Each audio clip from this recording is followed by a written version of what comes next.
Okay, welcome back to Adam's Acoustic Arsenal. Now, I know that I primarily talk about acoustic guitars, and that's because I play acoustic guitar 95% of the time. However, I think every acoustic player that wants to record or wants to write music, or, sometimes you just need to change it up a little bit, but every acoustic player should have a decent electric laying around. Now, I have built a Tele kit that I really, really like. I'm in the process of changing over the neck because it has a 69 thin line Tele style neck and it's like a baseball bat. And that's just not something that I enjoy. But in the meantime, I ran across this Warmoth build that is a Telecaster body with a B-bender in it. Now, the B-bender is something I have experimented with. It's not something I'm good at.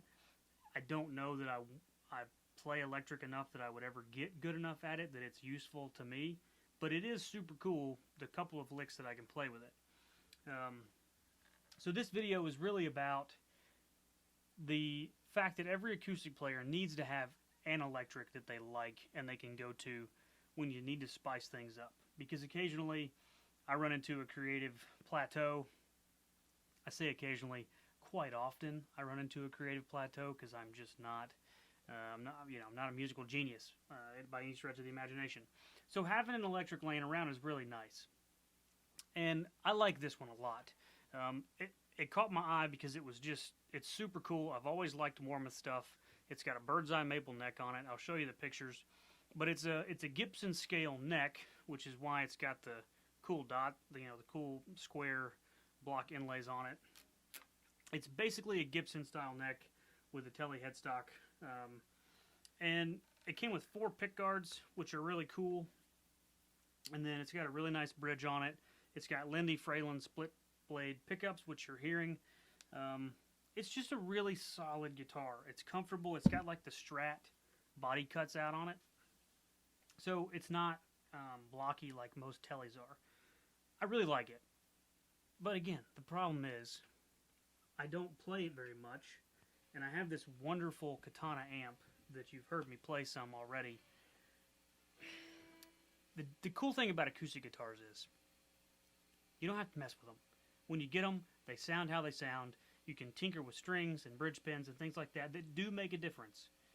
But at the end of the day, it just is what it is. And there's not a lot of messing around to do. And some people, those that play a lot of electric, really love the tinkering piece of it.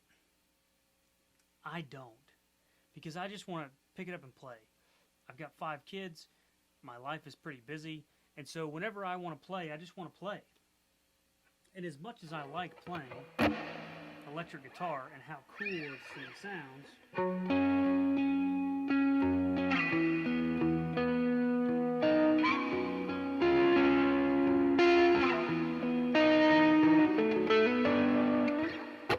of the 2 or 3 minutes that you hear on this video, I probably spent 15 or 20 minutes dialing it in so that it didn't sound like total garbage.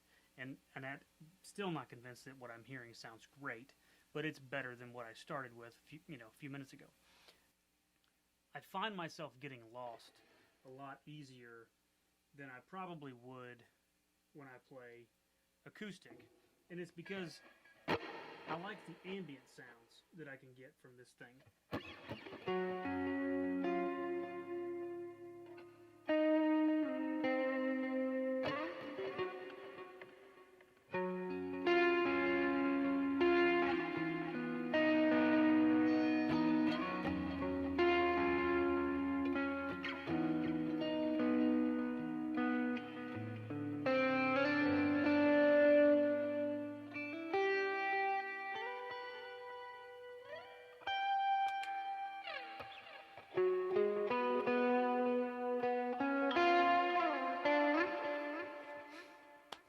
not a good electric player. I don't know scales all that great. It's something I've worked on. I'm continuing to work on. But every now and then, I like to just dial it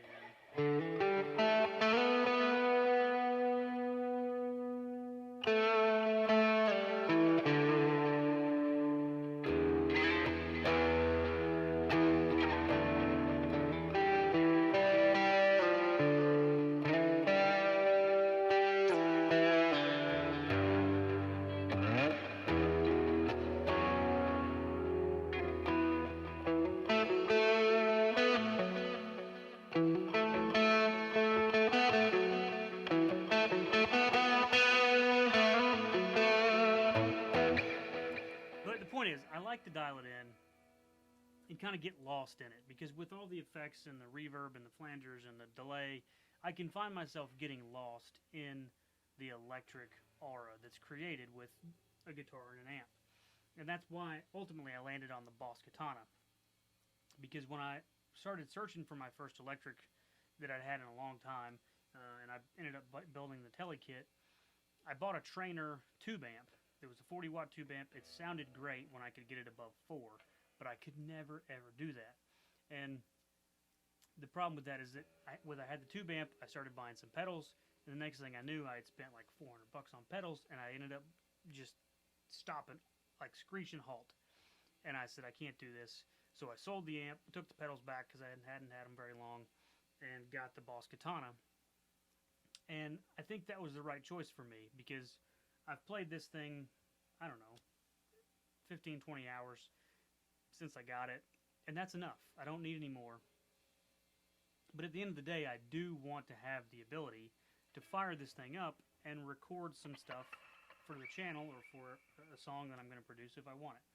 So this is not really a review about this guitar. It's really kind of a thought on acoustic players probably need to have an electric that you like because it's going to spark something. And I'm going to play a song at the end of this that I recorded and wrote a long time ago. But when I played it on the electric, I found that I just liked the way that it sounded with my voice better. So I'm going to play a verse or two for you. I think it's neat. I think it's cool that it worked out this way. And sometimes you just need to change it up. So that's my thought for today. I love this Warmoth Telly. Who knows if I'll have it for much longer. I like to swap around and trade, get new stuff for the channel. But it's a great guitar. I think everybody needs a good electric if you're playing acoustic all the time, because you just never know. So, hope you enjoy. I'll see you next time.